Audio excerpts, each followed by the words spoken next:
Welcome, my fellow nerds. This is the Marvels spoiler review, especially since all of us have now seen it. Some of us twice, but we've all seen it. We're going to spoil the hell out this movie, except the post-credit scene. That'll be a separate video. But other than that, we're going to spoil like crazy. If you like the content, just get in here, give it a thumbs up. PS5 giveaway at the end, Macarena dance at the end. Sleepy, what did you think of this movie? Spoil away. Okay.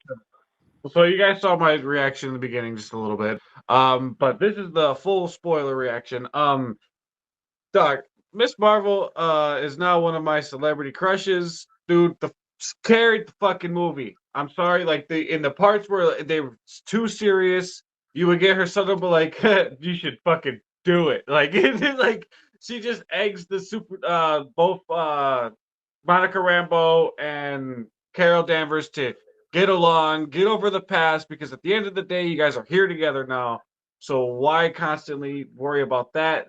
The main villain, Darben, I think her name is, dude, they don't underpower her at all just because she's a female. Like, she's straight molly-whopping all the superheroes straight to the stratosphere. Like, dude, it's just an overall good movie. I can't see a complaint at all in this movie. The first 45 minutes, I'm sitting there.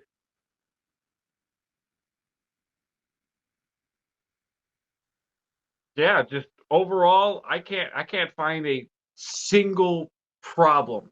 And I know I said that already, but I can't find a single problem in this movie. I just see a lot of people hating online just to hate because it's a female-led movie and people want this MCU thing to be a thing. Well, sorry guys, there's female comic book characters too. It's time to get over it. It's time to grow up and move on because this is a great story. It's an hour and a half, but it's just I'm sorry. I'm just tired of people hating the hate. But anyone could take it from here. Yeah, cool. I'm gonna be honest.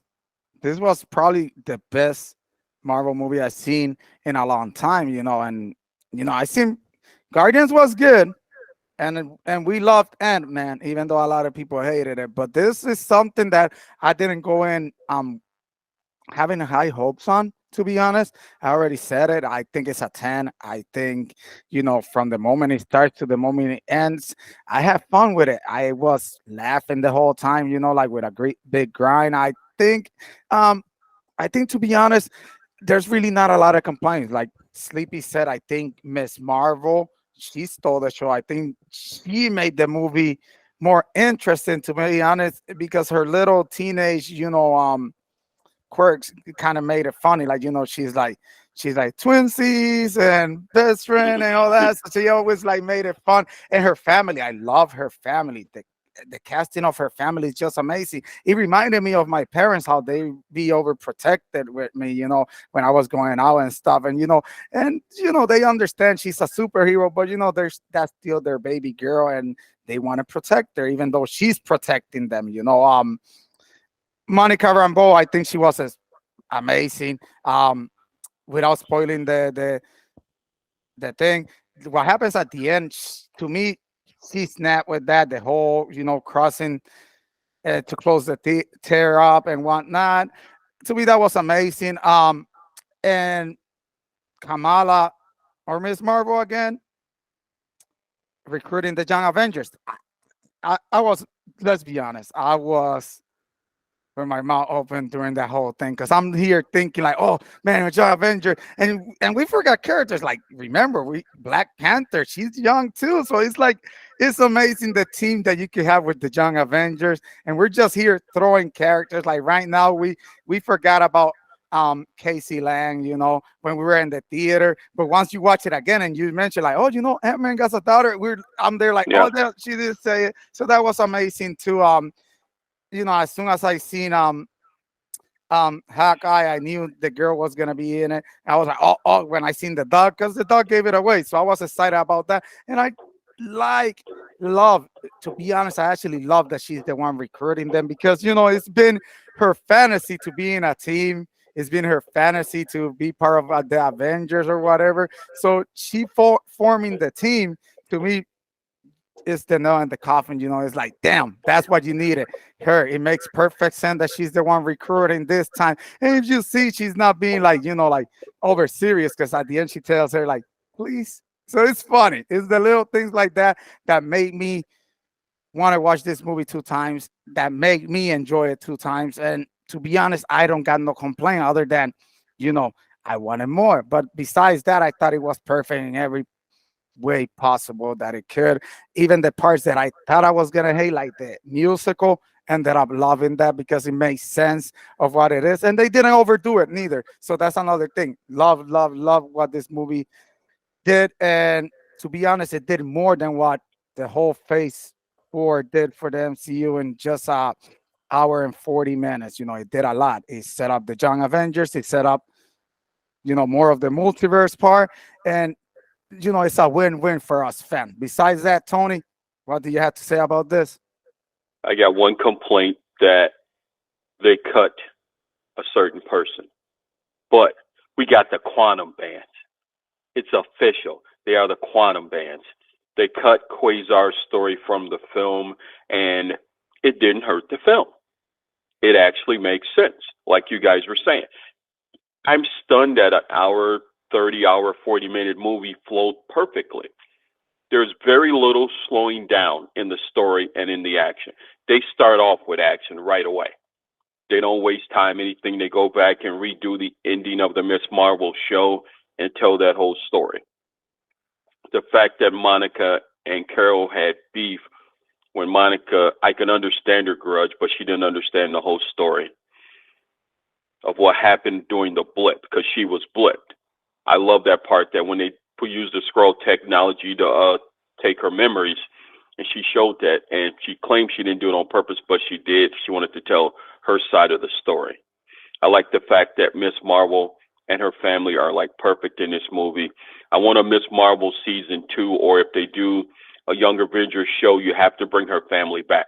That family is perfect, perfectly cast. They work together. You can tell the chemistry that they've developed since filming that show, like almost 2 years ago. They are perfect in the film. Nick Fury was great in the film. I tell people to skip over Secret Wars because they've pretty much just decided we're not going to acknowledge that show at all, because Valkyrie takes Skrulls to Earth, even though Skrulls are enemy number 1 now, which doesn't really make any sense. But I'm willing to forgive that because the rest of the movie is so good. Throw out something that these guys didn't catch, but that's been all over the internet: a Valkyrie and Captain Marvel dating. Because that's been a lot of the talk on the internet, that they got a sort of a vibe that they were sort of connected. So I don't know if you guys caught that. I'm just saying. I get it. I just thought they were like good friends that battle and game, and it's a kiss on the cheek. It happens. I'm just saying. I'm just saying. I just see this a lot saying. in my culture. So women kissing each other on the cheeks, it happens a lot in my culture. So to me, something like that does not make it. That's a custom. That's a custom to my yeah. Trust me, my aunts and my mom, that's how they be like, oh, how you doing? That's how they embrace the affection they have for But each other. we're not talking about relatives.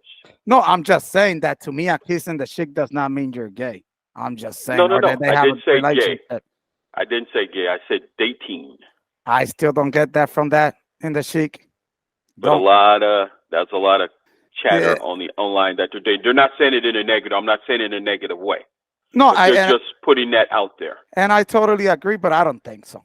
I really don't think so. I didn't see it like that. Even though it seems like at the beginning, the second time viewing it, I seen it as like, oh, they're good friends. At the first time that I seen it, yeah, I'm gonna have to agree. I was wondering, I'm like, oh, why they had to put this here? Like that's but then at the second time, I seen it like they got, the same affection like my family got towards each other, and they do that. I figured they probably bonded well after, remember they Endgame, all that shit that happened, so I would bond really well with some people that I just saved the world, but if it is true, then that's cool too. To me, it doesn't really matter. It's not like we're seeing the relationship and we're gonna get a whole show out of it. It's just I don't think they it's personally, but if it is, it is. It is kind of like you said, Secret Invasion does not make sense now. Right. It doesn't. Because Right. when does this take place? This will They take they did. They don't even talk about Secret Invasion. Don't even acknowledge it in this movie. exactly, and she just takes growth to New Asgard, where New Asgard is Yeah. on Earth in United Yeah. States. Well, that does. You know what, Tony? You kind of Yeah. broke the multiverse right here and send us into some different speculation. You know what? Let's continue because now I'm thinking about it. Like it does.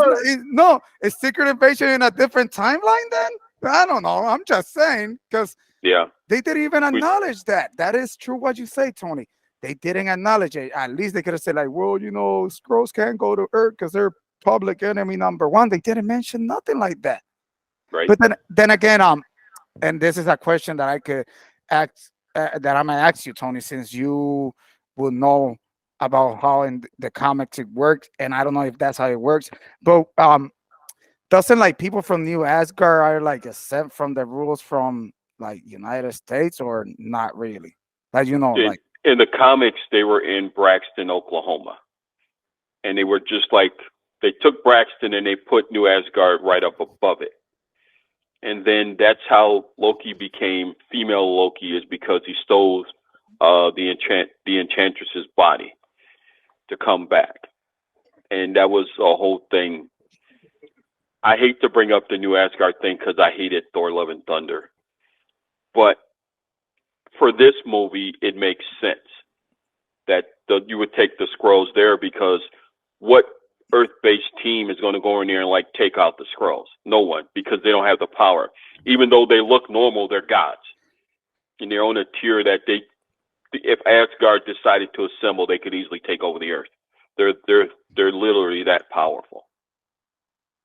I'm trying to avoid the post-credit. Let's talk more about the quantum bands. There's always a wearer that Eon sets up. Like in the comics, Eon gives you that quantum bands. You become the protector of Earth and the universe. So is Kamala Khan now the protector of the universe? Which means she should be, if she's wearing them both, she's able to fly. She's able to make constructs like the Green Lantern Corps, and she's powered by, but she's more powerful because she's powered through quantum energy. Go ahead. Okay. I'm gonna take this, and I don't know if you guys pay attention. I started paying attention to the wrist the whole time.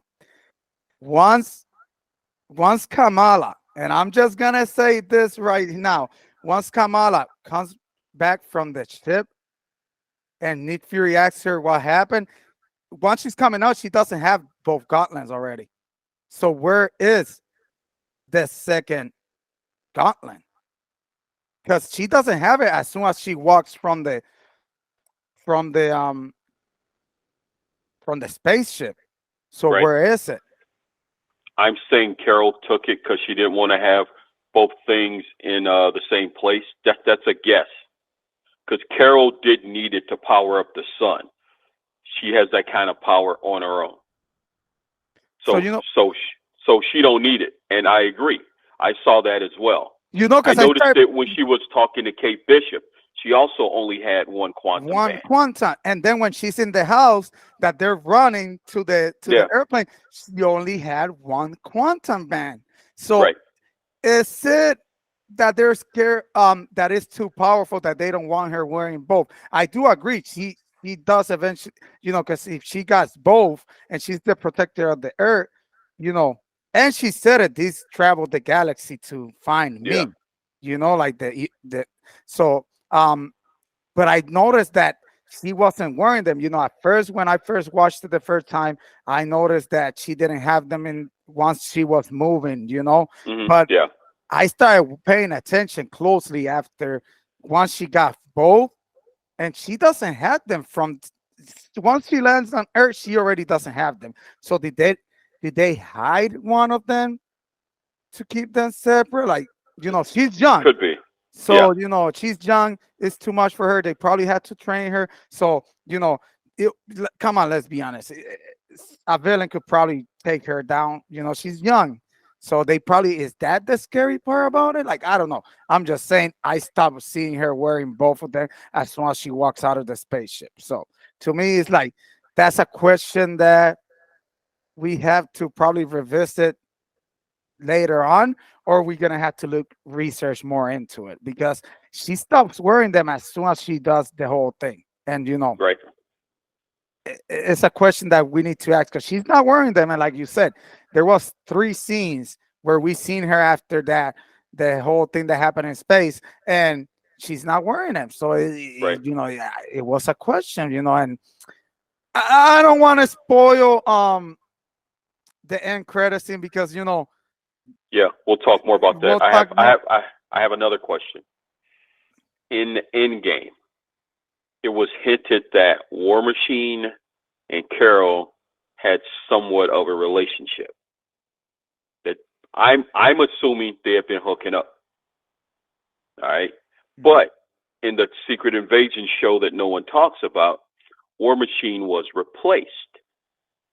So was Carol hooking up with War Machine, or was she hooking up with the, spoiler alert for Secret Invasion, the Skrull version of War Machine? Oh yeah, she was. They were. Her and the Skrull were getting crazy. Mm-hmm. Hey, he was a girl scroll. Right. So Right. damn it, you know what? Damn it, what the fuck, Marvel?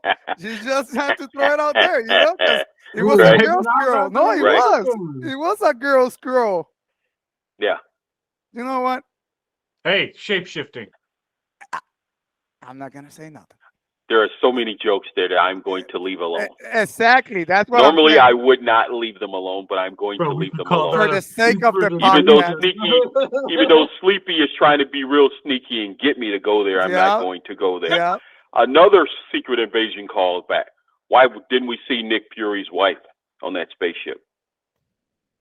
Which lets you know once again, does Secret Invasion exist after this movie is basically what I'm saying.